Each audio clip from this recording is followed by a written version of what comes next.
To be totally honest, at some point, I lost all hope. I was like, why didn't I just die? Why did I live? And so they kept hope alive when I had none left. Right?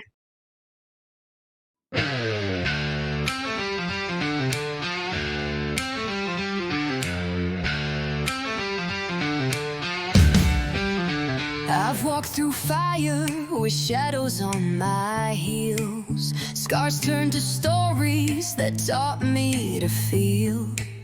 Lost in the silence, found in the flame.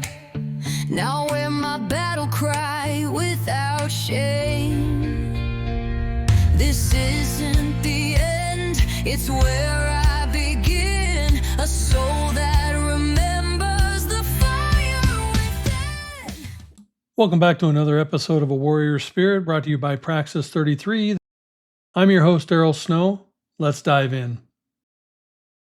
I am blessed to interview warriors every year and every day. So today is another powerful example of such a warrior. I have Maria Garcia. Maria is definitely an example of resilience and self-discovery.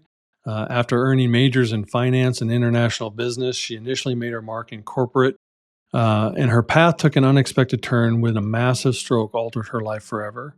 And through sheer determination and a long, extended recovery, Maria emerged stronger and with a new sense of purpose. She channeled her transformative journey into her memoir, Breaking into the Light, a journey of self-discovery and transformation, and sharing her journey and lessons learned along the way. And almost a decade after the book's release, she discovered a groundbreaking nutritional methodology that played a pivotal role in her continued recovery and personal transformation.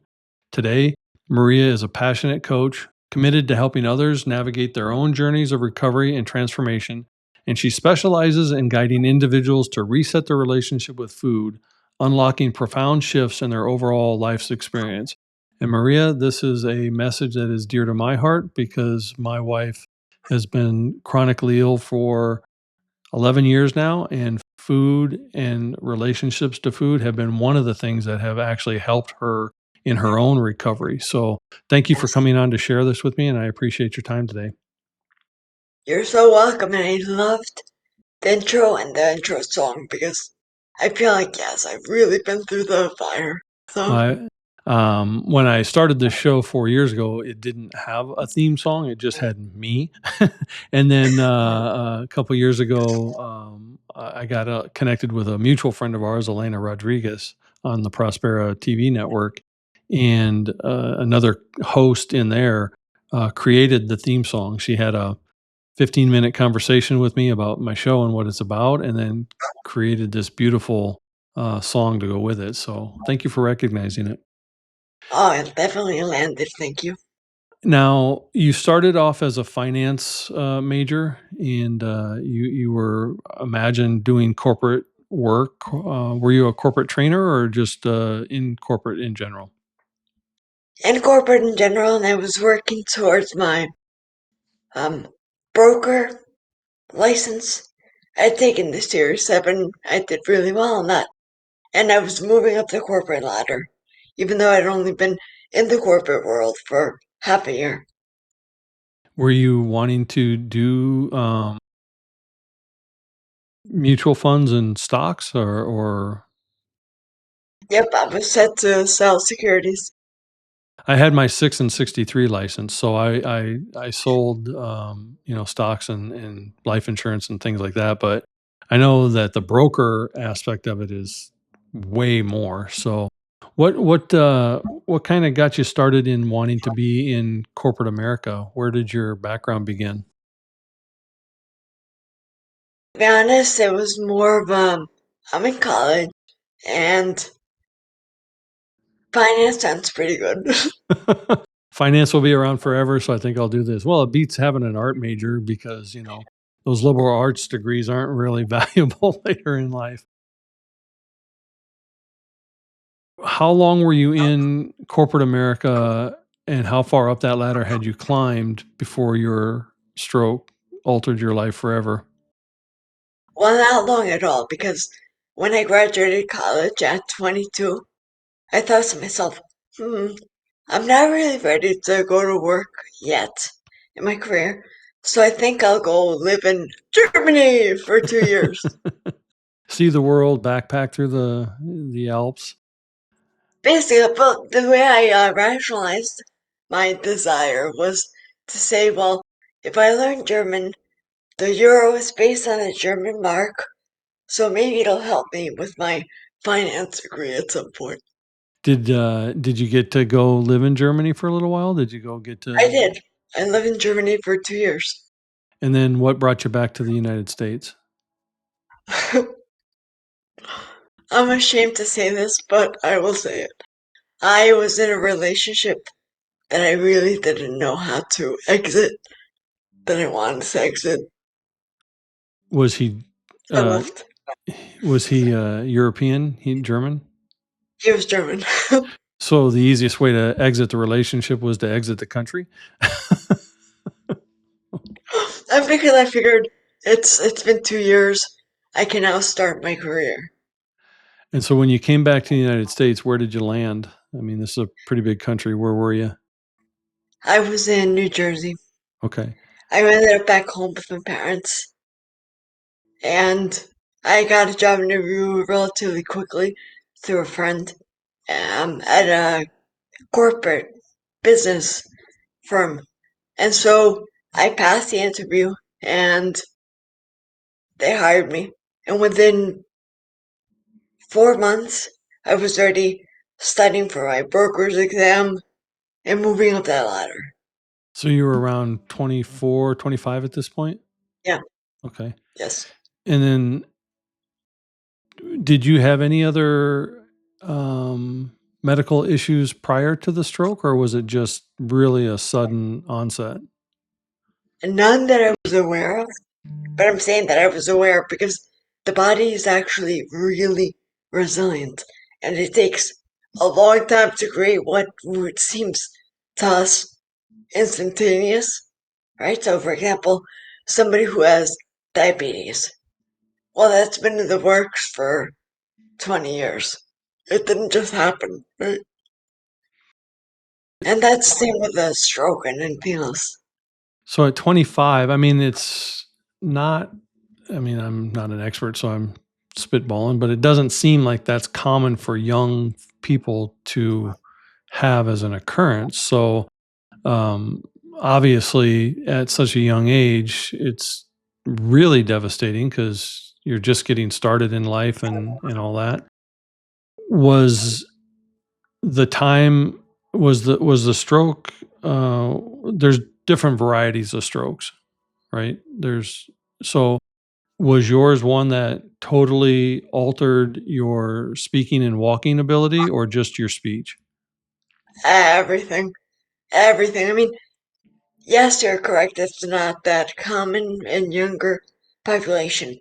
And it's so uncommon that when I went to the hospital thinking I had food poisoning, and they told me, Miss, we think you're having a stroke. And I was like, so much food poisoning, but what's a stroke? I'd never even heard of the word. It was not in my vocab at all. So within 24 hours, I ended up totally paralyzed and mute. So I was paralyzed from the nose down. And how long were you in? And that's, I don't want to say a vegetative state because your mind was still active, but how long were you in a paralysis state? And while you were paralyzed from the nose down, your thoughts were still very clear and you could understand, you just couldn't communicate. Yeah, that was such a bizarre, scary is not even the word, terrifying moment in my life. And the worst of it was that I was the way it was, but everybody thought I was a vegetable because they didn't realize that I could hear. And I was like, okay, why are organ donation people talking to my family in my room in front of me? How long did you remain paralyzed till you could actually communicate? And when did they realize, oh, she can still hear us, she just can't communicate with us? So I think I began to move sometimes after 3 weeks, and I began to move my right finger just half an inch. But before that, a friend of mine came in and she was just showing me pictures of a trip we were on together. And she realized, wait a second, is Maria tracking with her eyes? So she went and told doctors and everybody, and the doctors said to her, oh no, that's involuntary eye movements, right? But she must have also told my family because they were intelligent enough to say, blink once for yes, twice for no. I would think that it would change the conversations that they were having once they realized, oh, she can actually understand what we're saying. You know, the dynamics in the room must have changed as well. How long before you were able to actually indicate, hey, I'm here, yes, blink once for yes, twice for no. You said that was 3 weeks, right? That was 2 weeks. Two The weeks. movement happened after 3 weeks. Okay. So for 2 weeks, you, what was going through your mind for those 2 weeks, other than how crazy this is? Yeah, I was so in shock that it was to me, it was almost like, this is not real. This can't be real. And at 25 or 26, whatever, still a young age, what reached inside of you? Because we don't overcome those kinds of issues and traumas without intestinal fortitude to pull us back out. Because you either give up and that's your life, or you fight and you change your life. Obviously, you're with us today, so you fought and changed your life. But what was it inside you that said, this is not where my story ends? I think a huge part of it was that because I did not know what a stroke was, I had no reference for how I should be. I didn't know I was supposed to be paralyzed on one side. And even though my left side was my more affected side, I'm moving all my sides. And I didn't know that I was supposed to remain ill. I thought, literally in my mind, I thought, oh, they told my boyfriend who lives in Europe he's gonna come visit me. When he comes to visit me, I'll probably be in the hospital 2 or 3 weeks, and then I'll go home and hang out with him. That's literally where my mind was. I find that fascinating because my background is in psychology, so the brain is very important to me and my reference points. So the fact that you didn't know you weren't supposed to be well made you not act like you were, as serious as it was, which is probably what helped your healing. How long before you were able to then regain your speech? Oh, this speech was one of the very last things to come back. So I was at one hospital for nearly 2 months. I was at another hospital for 2 full months. And it was during the second hospitalization where the trach was removed. And I would say one word at a time. And in those 4 months bouncing between hospitals, were you able to regain other motor skills, more hand movement, more foot movement, more functional? Yes, yep. So in the first hospital, I did not get any therapy whatsoever at all. I was basically lying down 24/7. So my family actually created shifts. So somebody would be with me 24 hours a day. It was my parents and my brother. that makes me cry just to think about it, you know. But anyway, during when my brother would see me, and during his 8 hours, he would move my limbs for at least half an hour a day, up and down and all around, because I was not getting therapy. And I really credit that for being able to move so freely today, right? He was And making sure your body didn't go into atrophy. He was making sure that your muscles still were active to stay engaged so that you could heal. And at that time, you said that the trach was still in, so you weren't talking. So that had to be an incredible amount of belief from your family that you were going to recover to do those type of things to facilitate your recovery when it did happen. That's an incredible attribute to your attribute. Sorry, to your family for not resigning the fact that this is as good as it's going to get, and they were going to do whatever's needed to make it better for you. oh, absolutely. And I credit them for me being here in the first place because, to be totally honest, at some point I lost all hope. I was like, why didn't I just die? Why did I live? And so they kept hope alive when I had none left. Right? And they would, even after I went home, in diapers, in a wheelchair, cross-eyed, they would make me exercise almost all day. They became drill sergeants. I mean, my mom, we had a recumbent bike, the ones that look like chairs. Mm-hmm. So she was like, come here, you should ride the bike. And I was like, okay. So I went to ride the bike.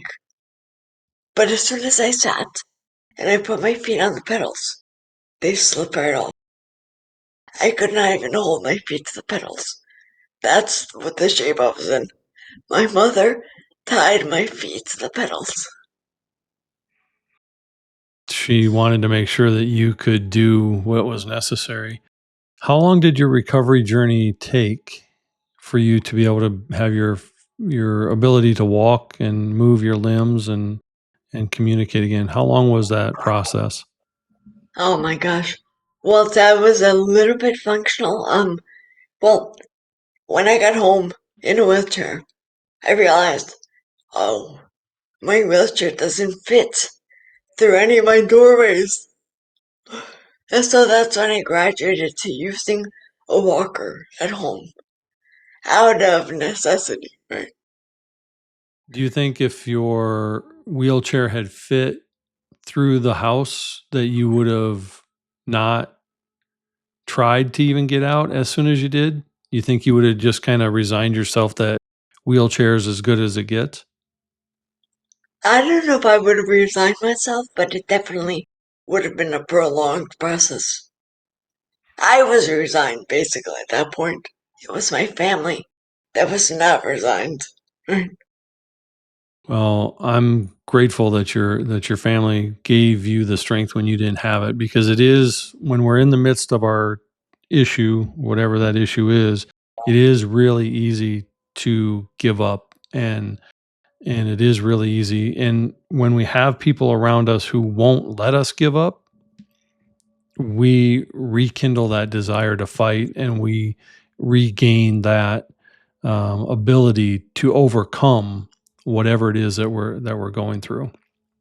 And Yeah, I totally agree. you've obviously done that as well. We're going to take a short break, and then we're going to come back and hear how your transformation went from wheelchair bound into writing a book. So we'll be back right after this. So, when did you realize the noise in your head wasn't actually your voice? When I noticed every thought sounded borrowed. Fear, pressure, old scripts, just running on repeat. That's why I listen to Breakthrough Radio. Scripture, truth, conversations that actually reset the way you think. Breakthrough Radio, because what you hear shapes who you become. Listen daily. Welcome back to the show. We're talking with Maria Garcia today, who is a embodiment of resilience and overcoming. We were talking about her stroke and how her family wouldn't let her give up. Obviously, you regained your speech, you regained your motor skills. What in you then decided, maybe I should put this in a book? Because writing a book isn't easy just on its own, let alone when you're coming through what you've come through. So what inside you said, yeah, I should put this in a book? Well, it was a very long process. The recovery took nearly 10 years. It took about 8 years. And when I got to 8 years into my recovery, I was recovered at 70% of what I was. And I figured, first of all, I didn't realize that I was plateaued until year number 10. Till 2 years had gone by, nothing had changed. And during those initial 8 years, I had done hyperbaric oxygen therapy, stem cell injections. I went to Germany for therapy, and I was just basically throwing noodles because I knew just therapy, was not going to get me where I wanted to go. And I figured if I have to live another, I don't know, 50 years, whatever it is, I need quality of life, and I can't remain in this state. I need quality of life. And so the second part of the question was, at that time, I think it was by year number 10, I had started doing personal development. And I met somebody, and I hired them as a coach, and he suggested to me, oh, maybe you could do a memoir.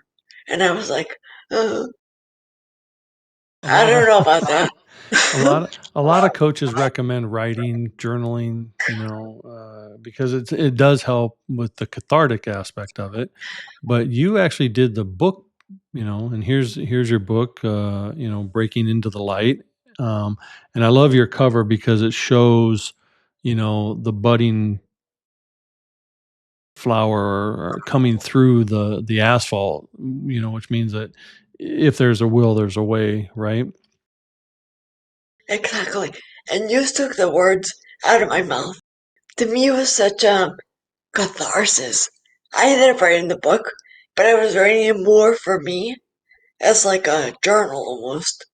And as I was writing, I thought, oh my god, this is changing how I feel. And what is the aspect of the book that you think helped you the most? Just seeing it all on paper and seeing how far I had actually come. So it was a reflection to give you encouragement and hope in your own journey. So if Yeah. somebody picks up your book, what will they find in it to help them? Well, interesting enough, the one of the biggest things that I heard when the book was first released was, I saw myself in that so much. And that kind of shocked me because I thought, wow, how can that be? How can that be if I lived a situation that most people don't live? They were able to find themselves in it. Yeah. And then in your bio we talked about how you got into the food and the nutrition of it. And as I said, I believe that, the right food and the right nutrition will help many people in their own healing, whatever they're healing from. It plays a pivotal role when you start getting connected with real food and real nutrition, not all the box stuff that, Um, we're being poisoned with. So, what got you into that realm? Okay, so two things I want to mention. Number one is I want to work on the second edition of the book, including the nutrition stuff. So if anybody's looking for the book, right now it's only available through me. So if you contact me, I can ship you that. So it's not available anywhere else till the second edition comes out. And the way I got into the nutrition piece, that was actually very interesting because It didn't happen until 15 years after the stroke. And it was one time I just saw an ad for a program on nutrition, and I was interested because that was also one of the many tools in my toolbox from all those years of recovery. I had been a macrobiotic, pescatarian, vegetarian, so I figured, you know what, let me just enroll because that's a topic I already like, and I figure I'm going to learn something new about something I already enjoy. So I enrolled, and within, I think it was something like 6 months, and this is already coming from a good diet, according to the old food pyramid. And within 6 months, I'd recovered another 20%, and I got my life back. I finally got my life back. And the only thing you had changed between those 6 months was the food and the way you had a relationship with food. That's all. That's all. I didn't do any therapy. I didn't do any treatment. Nothing. So, what made you want to start this, which is surviving to thriving? Your 10x your recovery without additional rehab or specialized treatment. This is unlocking your freedom with food, the program that you've developed. What precipitated this? How did you get here? So when I saw what happened to me, I was so blown away that I was like, I need to know what this is. I need to know what this sorcery is that happened to me. So I enrolled to become a coach in the same program that changed my life, but never with the intention of coaching. My intention was to see what the hell happened to me, because I had no idea. And during the training, we had to have a pilot class. And in my pilot class, people were having their own miracles happen to them. CPAP machines gone, two people, right? People lost inordinate amounts of weight. People stopped taking medication, gout, high blood pressure, Advils, daily Advils for pain, and all these miraculous things. And that's when I was hooked. I was like, okay, I need to coach for real, bring this to the world. And what do you find in your practice and in your studies and your own healing journey? What do you find is the nugget of nutrition? Because there's diets everywhere. There's all the ones you listed. There's 10,000 others. There's yo-yoing this and that. And now we got everyone wanting to take the shortcut through the drugs and other things. So what do you think is the key to developing a good relationship with food that will keep you on a healing natural journey as opposed to all the other stuff? Okay, so the number one thing is understanding your food psychology, because without that awareness, you are basically just using willpower, and willpower eventually gives out. So in the program that I guide, we do a deep dive into your food psychology to understand why you're making the choices you're making, why you don't like certain things, and just to change your relationship with food. Because once you can move forward with that awareness, then you're not relying on your willpower to do things. Because if I came in and just said, here, guys, do this for the next whatever, people look at it and go, uh, okay. And they might do it for 6 days, and life happens, you know? Yeah, I think from an outsider looking in and someone who's, tried a gazillion things, I think dieting, just the mentality of dieting is going to set you up for failure because once you stop the diet, then all the other stuff comes back. I think you really need to change to a lifestyle change. A couple years ago, my Exactly. wife, we changed to a carnivore lifestyle. So predominantly, we eat meat and eggs and butter and bacon and all that stuff, and we sprinkle in some vegetables and fruits and that. But instead of considering it a diet, we considered it a lifestyle change.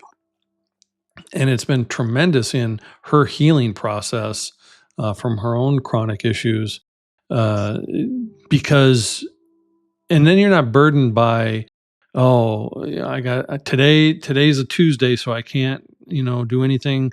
I can't eat this on because it's Tuesday versus, you know, oh, I want to celebrate, so I'm going to have a piece of cake today, but I'm still going to eat the rest of what I wanted yesterday. And I don't blow up my mind thinking, oh, I just failed my diet, you know? Right. So it's funny because we hijacked the term diet, because diet in reality, the true meaning of the word is lifestyle. When we refer to an animal's diets, we don't mean that we're going to put them on a diet to lose weight. We just mean what they eat.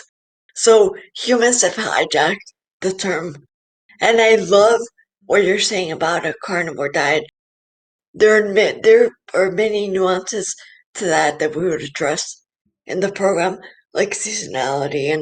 But if I had to just recommend to somebody in few words in a quick show what to do, I would probably say your best bet is going carnivore. That's your best bet. It's funny because we took all the processed, or as much as we could, we took all the processed box foods out of the house and started eating, steaks and eggs and roast and meat, and after we had transitioned the house into, this carnivore lifestyle, our son, our son came over one time. He's in his 30s, and he came over, and he was looking for something to eat or snack on. He started going through the cupboards and the freezers, and he couldn't find anything. He was like, "Man, you guys are eating like bears." Like, he couldn't find the chips and the salsa and all that other stuff that he was looking for. But I think there's a lot to be said with your relationship to food and the psychology behind it. A um, lot. and it has more healing properties than people give it credit for. So when you started this nutritional aspect of your life, you'd already gone through the physical therapy, you'd already gained, some elements of your life back. How long before the food introduction did you start seeing more results than you'd already experienced with just the therapy and the other stuff you'd been doing? So I would say that within 3 months, I was already noticing changes, but it wasn't anything really related to my physicality. It was more like, oh, some of my white hair turned black again, and I'm more outspoken, and I don't have that toenail fungus that's been plaguing me for decades. It was the kind of things like that. Interesting. So, because a lot of people think, oh, once I have gray hair, it's, going to stay gray. But you actually experienced a reversal. Yeah, I'm not gonna say it was all my white hair turned dark, Yeah. but a lot of it did. A lot of it did. No, that's excellent. That's great. What would you tell someone who's looking to make a change? Like, how do they embrace this connection that's a must with food? Because so many people have a battle with it. They'd rather sit on the couch eating bonbons than address their food issue. So how do you tell them, or what do you tell them? The food industry today, they've done a number on us. They've made foods hyper palatable, getting to the bliss point with just the right amount of fat and the right amount of sweet to make us addicted to those foods. So if you're addicted to the food and you're on the couch and eating bonbons, just know it's not your fault. It's not your fault. But now that you know that, it's your responsibility to change it. Yeah. It's not your fault that they did, but it's you that's going to change it, nobody else. And it's really a shame in our country. I've been to Europe. My wife is Portuguese. I've been to, Portugal and Spain, and it's really disheartening to see the foods that you would have here over there and how much less the ingredients are over there versus over Yes. here. And when my wife is in Portugal, she can eat bread and cheese and all day long. And we used to joke, "Hey, I had bread and cheese today. Guess which meal it is?" Everyone, right? And she'd do fine with it. And here she comes and has 2 slices of bread, in a row, a day in a row, and she's not feeling well. And then everyone over here is like, "Oh, you're gluten intolerant." No, you're intolerant to the chemicals that they put on the gluten. Because Yeah. clearly you're not gluten intolerant if you can go to Europe and eat it all day long. Yeah, and that really resonates with me because I was born in Spain and I go back to Spain every year almost, right? And I see that the people there are not, they're getting there now because the food industry is taking those countries over even today. But 10 years ago or so, the foods were totally different. The way that people looked was totally different. And now, yes, when I go to Europe, it's obvious that the foods there, for example, the gluten here in bread, that's like Franken gluten. I don't know what they do to this. It's funny because it struck me. I'm in my 60s, and it struck me that when I was walking around Europe, it reminded me of America in the 70s, where you didn't see heavy people. If you did see a heavy set person, it was an anomaly. It was a one off. And now, if you see a thin person in America, it's an anomaly and a one off. You're like, what are they? Oh, they must be on that drug that helps keep you thin, right? You can't just be in shape and doing good, right? How crazy is that? Yeah.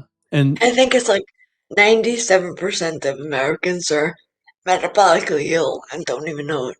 and that's so disheartening because it is a direct poisoning of our food industry to do that. And so, but when I was in Europe, and I was like, well, first off, they're not eating the same crap we were eating, and secondly, they're walking way more than we do. Like, they walk everywhere. Yes. But even going into McDonald's, because one time when we were late for something, we had to get a quick bite. So against our desire, we popped into a McDonald's.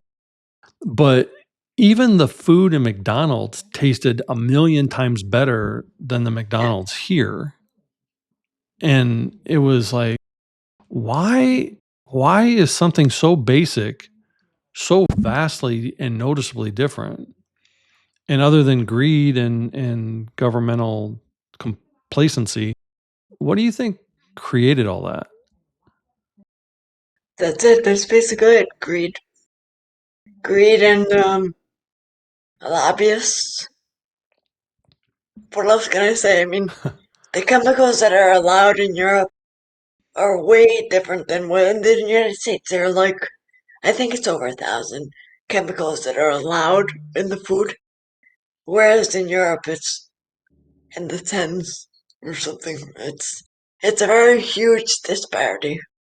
Yeah. So over here, other than like it takes an extra 20 or 30 or 40 minutes sometimes to shop over here because you have to read every back of the you can't just grab it off the shelf if you're trying to be conscious about what you're not putting into your body anymore. So it takes a concerted effort to do that. Um And over here, it's really unfortunate. It costs, a dollar for a cheeseburger, but it costs $7 for a salad. So even trying to eat healthier is a financial chore. How do you guide some of your clients through that? Well, number one, when you're eating more nourishing foods, you don't need as much food. So in the long term, you're actually not going to be spending that much more because you're going to be eating less. So that's one thing. Um, I go for the most nutritionally dense food there is, so I can be satisfied longer and not spend as much. Um, and I'm sorry, what was the other part of your question? I was just trying to see how you help people who come to you and want to get a good relationship with food. I was just trying to see how you guide them in that direction. So basically, the program that I'm doing is first a deep dive into your food psychology, and then we make small incremental changes each week. So it's not like do all this. It's more like this week we're gonna try removing this, taking a vacation, and then some weeks we say, well, why don't you add this? So it's very step by step incremental changes that are very doable. It's not anything that will shock you or your walls.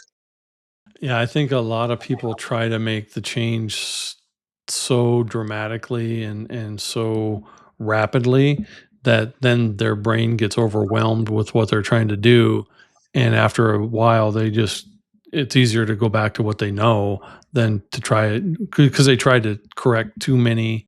I look I play sports and so I go out and play golf. Well, I hit the ball. I don't know if I'd call it golf, but I hit the ball. And a coach once told me, don't try to correct everything that's wrong with your swing. Try correcting one thing at a time. And it's the same thing that you're talking about. Because if you try to correct everything, then you don't know really what you're correcting or what isn't working. And if you do it in a Exactly. smaller, it's more palatable. The old adage, eat an elephant one bite at a time, comes into play. So doing that. I'm curious, though, Maria, your journey was a long one. You're from where you are to where you were was a really long journey. And I know I've had friends who've had strokes and who've been locked in like you were in their brain. It took them a long time to learn how to even open a door again, let alone walk and talk. Were you solely reliant upon your parents for most of that duration, or when did you start becoming sustainable to be able to, put yourself back out there in a work environment like you're doing now with your coaching and helping others? How long of a period between all of that? And at 25, that's got to be incredibly tough to not be able to contribute in a meaningful fashion. And very humbling when your parents and your brother are changing your diaper. It took me a long time. I mean, I was with my parents probably the stroke was in 2005, and I think I was in my parents' house until 2016. That's when I first moved out. And I moved out to somebody else's house, so I had roommates. And the very first time I moved by myself, it was 2018. So And I 17 began to coach, years. yeah, Wow. And then you began coaching in 2021. 2021. I was declined in 2020, and I went through the certification at the end of 2020, and I became a coach in 2021. I think it's natural for human nature to do the why me, what if game.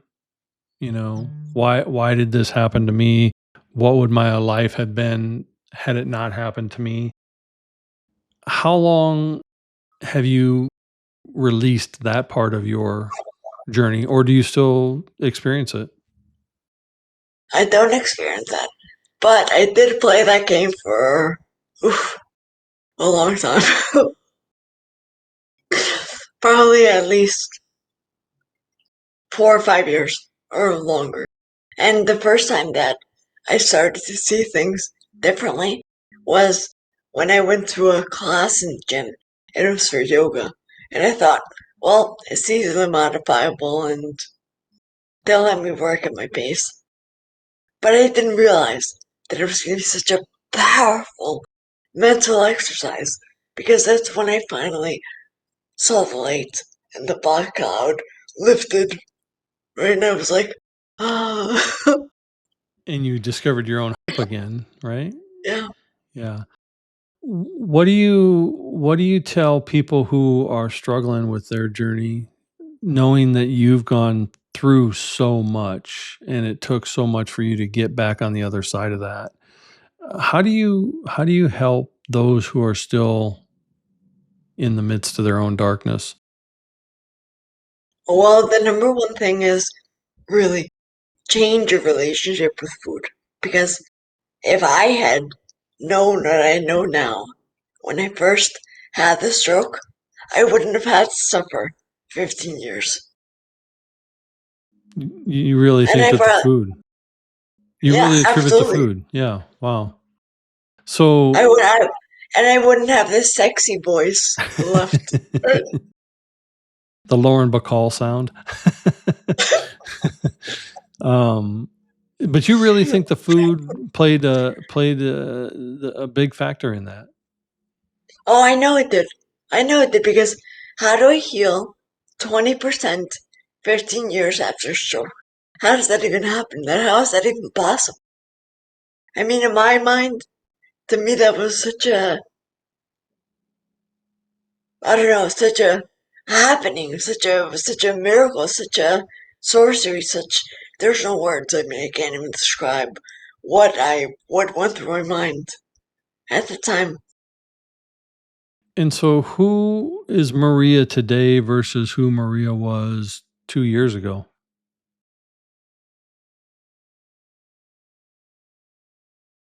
I think the longer I'm on this journey, the more I become the real me, the more I become authentic and grounded and less of a people pleaser. So I'm just starting to know the real me. And what do you see is in store for you moving forward in this journey? I can see myself on stages telling people about this because everybody deserves to know that they can change their lives. I can um, appreciate the desire because that's one of the reasons my show even exists. When God told me to start the show, that's exactly what he said: give a voice to the voiceless and help turn their mess into their message. And that's definitely something I think that, when you've overcome childhood trauma, everyone can relate to that. But when you've overcome physical trauma, there's a nuance to that is still relatable if the story is told, because it would have been so easy for Maria Garcia to just say, that's a bad draw this time around. My lot in life is this, and that's all it's ever going to be. But you didn't. You dug in through the help of family and friends, but you dug in and you decided it was going to be different, and you made the change for it to be different. And that is something that I think everyone can relate to. It's a decision that you have to make for yourself, because even when you were unable to speak in that hospital bed, I'm sure that your parents wanted more and better for you. Your brother obviously did, because he's the one that started moving your legs. But when you got home and then you started, to have to use the walker, and then you had to do all the other rehab, your family and friends wanted more for you but you had to want more for you for it to even be effective. I want my wife to be 100%, 1,000 healed, as does she. And the only reason she is because she wants it as badly as I do. Yeah. So what inside of you, because people give up all the time. People say, nope, this is as good as it gets. What inside of you press that fight button to make you where you are today? That reminds me of the saying, you can take a horse to water, but you can't make it drink, right? Mm-hmm. Anyway, True. what turned the switch on for me was, I have to say, I think it might have been yoga. That's when I first started seeing the light. And I said, okay, well, I don't want this to be my life. I wanted to have quality of life. So I'm going to look for things that are going to improve my health. And how old were you when you first went to that yoga class? Probably 30. So you spent a good 5 years just going through day to day and Yep. not really seeing any hope. Right, because my life was basically be home, do therapy at home, go to therapy, do therapy there. And it was just all therapy. My life was therapy. I So who didn't see suggested any yoga to you? Who said try this? me. You. Me, because I finally went back to the gym when I finally got rid of the walker and the canes and all that. And I was stable enough on my feet that I didn't need walking aids. My balance wasn't what a normal person's is, or what a whole person, but it was better. So I saw the yoga class and I was like, maybe I can do that. And do you drive now? Yeah, yeah. I do everything. That is I applaud all of that. That's really fantastic. So what do you want your legacy to be, Maria? One of hope and inspiration to know that your life is in your own hands. And you don't have to accept what you're told. You can change all that. I love that. Your life is in your own hands.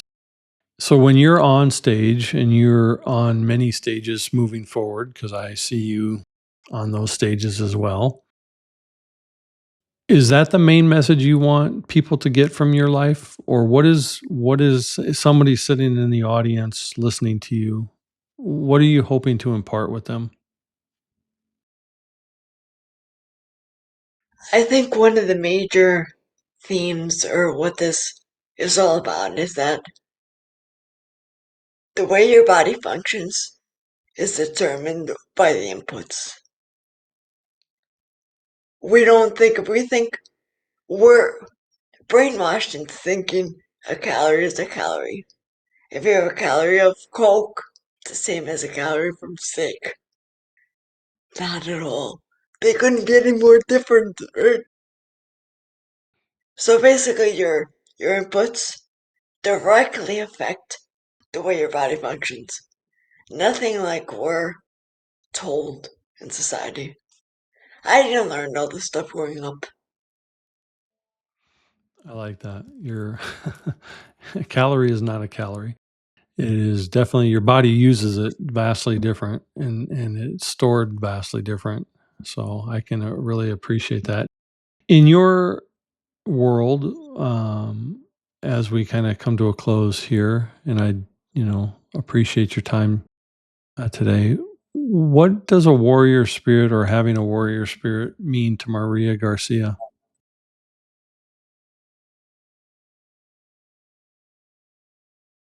Getting back up. That's it, just getting back up. And it doesn't have to be any more depth than that. Getting back up. Well, I appreciate that. And, thank you for coming and sharing your story and your journey. I'm looking forward to maybe one day actually sharing a stage with you and hearing, more and watching the impact that you have on those around you because you're definitely an inspiration. And I appreciate that you got back up. Thank you, Daryl. This was fantastic. I really Well, enjoyed the conversation with you. Well, I'm glad that you came, and if you'd like to get in contact with Maria, you can do so on her website, genuinelymaria.com, as well as on her social platforms, Facebook. She has a Facebook coaching page, as well as Instagram and LinkedIn. And as always, thank you for joining us on this edition of A Warrior Spirit. Be sure to like or subscribe so you catch all the episodes. You can tune in on all the major platforms as well as on Roku via the Prospera TV app. And remember, the journey is sacred, the warrior is you, so be inspired, be empowered, and embrace the spirit of the warrior within. It's not just about the fight, it's how we rise from it.